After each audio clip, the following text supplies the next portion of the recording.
morning and welcome to Enterprise Friday on Enterprise Television. I am Kende Bodun. And I am Henry Igwebike. All right, it's the start of a new day and we are glad to have you on the show. We kick off with today's newspaper review before diving into the main conversation of the day. Trust me, you don't want to miss a moment. You can join the conversation by dropping your comments, liking, and following us on all of our social media platforms at Enterprise TV 7. So joining us to share the matters at hand is Sonny Igboanugbo. She's a journalist and a public affairs analyst. You're welcome, sir. Good morning to you, Mr. Igboanugbo. Good morning, Harry. Good morning, Thank you. sir. Thank you so very much for your time. So I would love us to start with the Guardian newspaper this morning. And we have the big story. Today, interestingly, is the World Mental Health Day. And we have it that 85% unreached as Nigeria buckles under massive care gap. Okay, on the top strip, we have Senate blocks 2026 fiscal plan pending review of past spending. And also we have a World Bank report. Critics say federal government rhetoric contradicts Nigeria's reality. Still on the top strip, we have court extends order freezing Osun local government withheld bank accounts. And also good one for motorists in Nigeria as IG, that is Kayode Egbetoku, suspends enforcement of tinted glass law pending court hearing. Okay, we have Osibajo Odikalu, Ali decry moral decline, canvas legal political reforms. And also on a sad note, Tinubu, Nyako and others mourn passing of Christopher Kolade. So, Mr. Igboanugbo, I'd love us to start with the World Mental Health Day. 85% unreached as Nigerians buckle under massive care gap. Interestingly, in Nigeria and Africa, we tend not to give so much attention to mental health. We feel it is part of us. Lots of people manage it. But unfortunately, it has led to the death of so many we can't even account for. How do you think going forward we can begin to take care of our mental health in Nigeria? Well, I think the best way to go about it is to strengthen our health institutions and mount vigorous advocacy on how it is important to help and to bring in this segment of the society into the whole agenda of national development, so that everybody will be taken care of. But come to think of it, Henry, who is in this country is not mad, is mentally, who in this country does not have a mental problem, or will not have a mental, you must be quite resilient. It must be something else for you not to be mentally affected by what is happening in this country today. So I think everybody should be incorporated in this advocacy, so that if we actually trying to thrive at a very clean and healthy mental country. That's my position on it. So let us expand our health institutions and our advocacy, and to create the environment for everybody to know what mental issues are. In fact, from my own, or from what I know, or from the information I have, you see many people are mentally affected or afflicted, but only that people don't know. It's not only the person walking in the streets naked that is mentally that has a mental problem. There are so many people who look so healthy, but they have mental issues, and that is why the advocacy ought to be extended. That is why the medical institutions must be empowered to, to sensitize the public to know the importance of this advocacy. Thank you.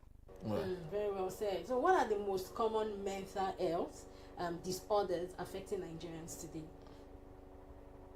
Could you... Well, the ones we know, the people that are out there in the streets, that we cannot identify by the way they talk, the way they dress, the way they, some of them that are completely, completely not in sync with the normal society who you can identify visually. Apart from them, there are people who are those are the intrinsic ones that we cannot see with the naked eyes, but they also have mental problems. And those ones can only be identified through medical examinations. And I think that is why the net ought to be widened so that we can capture everybody. And it is opposite at this point to advocate that once in a while we move into the hospital to check the state of our mental health. I think it's also that is part of the reasons why the advocacy and the information should be widened so that people can know that you may be walking in the street and you may think that you are healthy mentally, but it is just as we check other body, about other general health issues. We can also check our own mental health individually before we talk about the collective aspect of it. All right, because I wanted to ask if you think, this is on a light mood, if you think our leaders equally face what I would call deficit in leadership mental challenges. Because how do you imagine a situation where a leader who has crisscrossed different countries around the world, they see how good things work in other parts of the world, but when they come back home, rather than copy the good things they've seen in other parts of the world, you see them being comfortable with the shabby situation we find. So do you think it's fair to say our leaders equally need to be checked when it comes to their mental status, especially with regards to their leadership capability? Definitely, Henry. You see, it is only somebody that is mentally unbalanced that will go into the primitive acquisition of wealth, that pursue the primitive accumulation of wealth the way we see it happening in this country.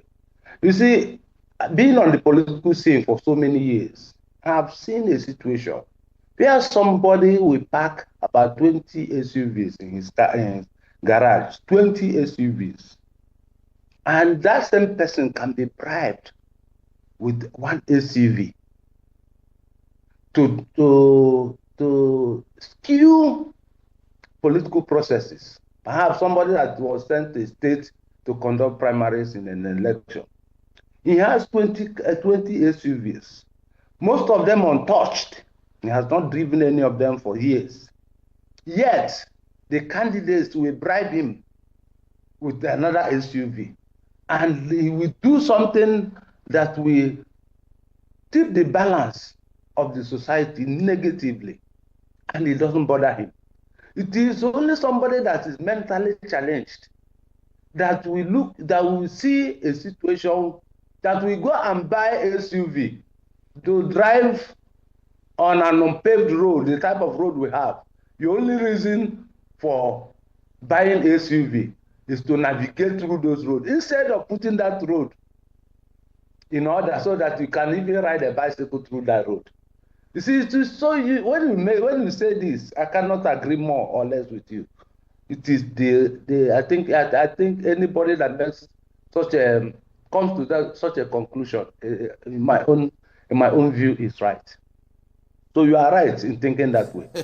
Very well said, Iwanugo. Thank you for the concurring, with my submission. And let's go to the Punch newspaper for today. We have a big story. Amupitan faces tough test as new INEC chair.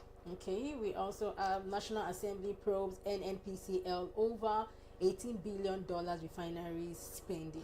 And also we have below the big story, customs seize 1.9 billion hard drugs, expired flour at Seme border. Still on the top strip, we have Tinubu clears 959 for national honors. And also we have Tinubu pardons Herbert Macaulay, Maman Vatsa, Farouk Lawan, and 172 others. We also have FG moves to audit varsities over TED Fund grants. Mr. Igbanuga, I'd love us to take on this pardon of President Bola Tinubu on Herbert Macaulay.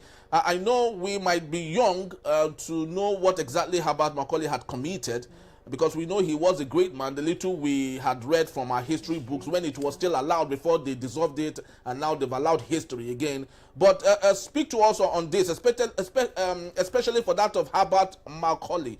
What exactly is it he has done against the state that it has taken so much time to have a pardon for him?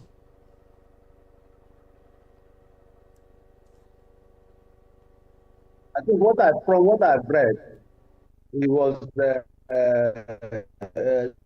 the British authorities that sentenced him, maybe because of his advocacy for independence of Nigeria, and for maybe against the tough aspect of the British rule, for going against the colonial masters.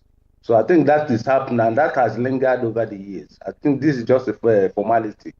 There's nothing. I don't think there is any serious any serious issue that should be attached to that. It is just mere formality. Herbert Macaulay evokes memories of greatness in Nigeria. Today, he's one of the greatest Nigerians that has ever lived. And give or take, that pardon means little or nothing as far as I'm concerned.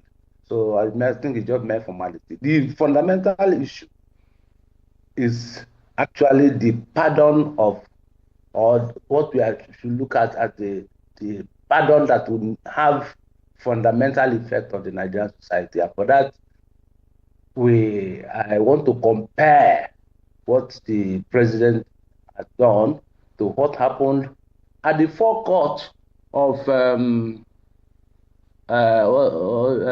Pontius Pilate. At the forecourt of Pontius Pilate, when Pilate was asking the Jews, do I pardon this man, or do I leave this man, or do I release Barnabas? And he said, all of them chorused, release Barnabas, release Barnabas. And said, what do we do to this man? Crucify him. And that is exactly what is playing out. There is one man that needs that pardon, or that needs that whose pardon, if it happens today, will bring a lot of meaning, will make a lot of meaning to Nigerians, and that is the Mazi Nnamdi Kanu. So if you pardon or you release or pardon all those people without the main issue in Nigeria about the issue of legalese and the release of a political figure like Nnamdi Kanu, I don't think that is the scenario I just created is what captures in my mind what the symbolism of what the president did yesterday. So it makes no sense to me that you pardon 175 Nigerians, some of them of no consequence, and leaving out the most consequential issue around that subject matter, which is the release of Mazi Nnamdi Kanu. So that is my reaction to it. It makes no meaning to me. Okay, so speaking of these pardons, right? Are pardons being used politically or genuine reconciliation? Especially as we draw into 2027, yes. Is the president using this as an anchor point to draw Nigerians who are really not happy and satisfied with his not great leadership in Nigeria?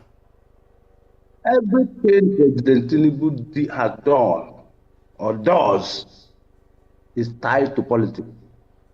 Everything he has done in the past 30 years or more, or that he happened on the political scene of Nigeria, particularly his presidency in the last 2 years, is tied to politics.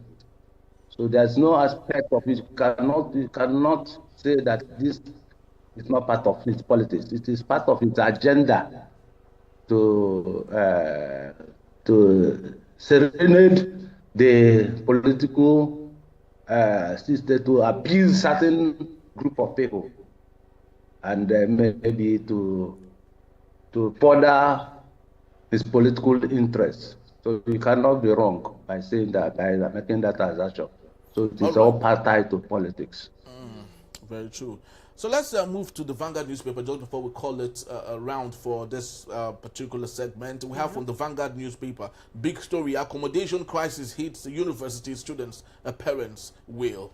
Okay, we have police arrest 12 suspects behind death of Arise News anchor Somto Chukwu. And also we have a new INEC chair, Nigerians parties set agenda for Amupitan. Okay, we have tinted glass. Why police altered permit enforcement. And also we have other interesting stories here.